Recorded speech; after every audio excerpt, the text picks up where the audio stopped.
সরকারের মেয়াদ শেষ হয়েছে বৃহস্পতিবারই। আনুষ্ঠানিকভাবে 7ই মে পর্যন্ত মমতা বন্দ্যোপাধ্যায়ের সরকারের মেয়াদ ছিল। রাতে পশ্চিমবঙ্গের সপ্তদশ বিধানসভা ভেঙে দেওয়ার বিজ্ঞপ্তি জারি করেন রাজ্যপাল আর.এন. রবি। অর্থাৎ বিধানসভার অস্তিত্ব আর নেই। তবে মমতা বন্দ্যোপাধ্যায় আছেন মমতা বন্দ্যোপাধ্যায়ই। সরকার ভেঙে দেওয়ার পরও দেখা যায় সমাজ মাধ্যমে তারপরও তিনি মুখ্যমন্ত্রী রয়েছেন। এক্স বা ফেসবুকে বদলাননি পরিচয়। মেয়াদ শেষ হতেই নিয়ম মেনে বৃহস্পতিবারই বিধানসভা ভেঙে দেওয়ার বিজ্ঞপ্তি জারি করেন রাজ্যপাল আর.এন. রবি। 7ই মে পর্যন্ত ছিল তৃতীয় মমতা বন্দ্যোপাধ্যায় সরকারের মেয়াদ। হিসেব মতো তা শেষের পর বিধানসভার আর কোনো কার্যকারিতা থাকে না। নতুন সরকার গঠনের পর ফের কাজ শুরু হয়। সেই নিয়ম মেনে বিধানসভা ভঙ্গের নির্দেশ দেন রাজ্যপাল। ভোটের পরাজয়ের পরও কারচুপির অভিযোগ তুলে মমতা বন্দ্যোপাধ্যায় মুখ্যমন্ত্রীর পদ থেকে ইস্তফা দেবেন না বলে জানিয়েছেন। কিন্তু রাজ্যপালের নির্দেশের পর আনুষ্ঠানিকভাবে পদ না ছাড়লেও আর মুখ্যমন্ত্রী নেই মমতা বন্দ্যোপাধ্যায়। তারপরেও নিজেকে পশ্চিমবঙ্গের মাননীয় মুখ্যমন্ত্রী বলে পরিচিত করছেন মমতা বন্দ্যোপাধ্যায়। সমাজ মাধ্যমের অ্যাকাউন্টগুলিতে মমতার ছবির নিচে দুটি পরিচয় উল্লেখ করা আছে। 1, তিনি তৃণমূলের প্রতিষ্ঠাতা এবং চেয়ারপারসন। 2, তিনি পশ্চিমবঙ্গের মুখ্যমন্ত্রী। বৃহস্পতিবারের পর দ্বিতীয় পরিচয়ের আগে প্রাক্তন শব্দটি জুড়ে যাওয়ার কথা, কিন্তু মমতার কোনো সমাজ মাধ্যমের অ্যাকাউন্টেই তা করা হয়নি।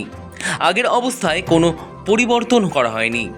তার ফেসবুক ও ইনস্টাগ্রাম পেজ বা এক্স হ্যান্ডেল খুললেই এই পরিচয় দেখা যাচ্ছে। নামের আগে সমাজ মাধ্যমেও প্রাক্তন জুড়তে নারাজ মমতা বন্দ্যোপাধ্যায়। তো ভাঙারই ছিল, পুরোনো না ভাঙলে নতুন গড়বে কী করে। উনি ভাবছেন ওরা তো ওই মন্ত্রিসভাটা চালিয়ে যাবেন। এই ভুলটা ওনার ভাঙতে সময় লাগবে 1-2 দিন। হাওয়া দিয়ে যাচ্ছে অনেকে, উনি এখন হাওয়াতে ভাসছেন। যখন বাস্তবে পড়বেন তখন বুঝতে পারবেন না উনি তো বিধানসভায় বসারও যোগ্যতা হারিয়েছেন। কালীঘাটে বসে ঝালমুড়ি খাওয়া ছাড়া কোনো কাজ ওনার হাতে থাকবে না। 26-এর ভোটে ভবানীপুর থেকে 15,000-এরও বেশি ভোটে পরাজিত হয়েছেন ভবানীপুরের ঘরের মেয়ে মমতা বন্দ্যোপাধ্যায়। এরপর গণনা কেন্দ্র থেকেই অভিযোগ তোলেন এজেন্টদের মেরে ধরে বের করে দেওয়া হয়েছে, ভোট লুট করেছে বিজেপি। পরদিন সাংবাদিকদের মুখোমুখি হয়ে মমতা স্পষ্ট জানিয়ে দেন তিনি হারেননি, ভোট লুট করে হারানো হয়েছে, তিনি ইস্তফা দেবেন না। রাষ্ট্রপতি শাসন হলে হোক, এই দিনটা বাংলার ইতিহাসে কালো দিন হিসেবে লেখা থাকবে। কেন, কিসের জন্য? আমরা তো হারিনি যে যাব। হারলে আমি যদি শপথ নিতে যেতাম তাহলে আমি রেজিগনেশনটা করতাম। এখন তো কোয়েশ্চেন ডাজন্ট অ্যারাইজ। জোর করে দখল করে যদি কেউ মনে করে যে আমি কি রেজিগনেশন দিতে হবে, no, not that. Now also I want to say that we didn't lose the election. It is their forceful attempt to defeat us. Officially, they may, through election commission, can defeat us. But morally, I am telling you that we won the election. সেই হিসেবে 7ই মে পর্যন্ত মমতার সরকারের মেয়াদ ছিল, আর নির্বাচিত BJP সরকার 9 মে শপথ নেবে।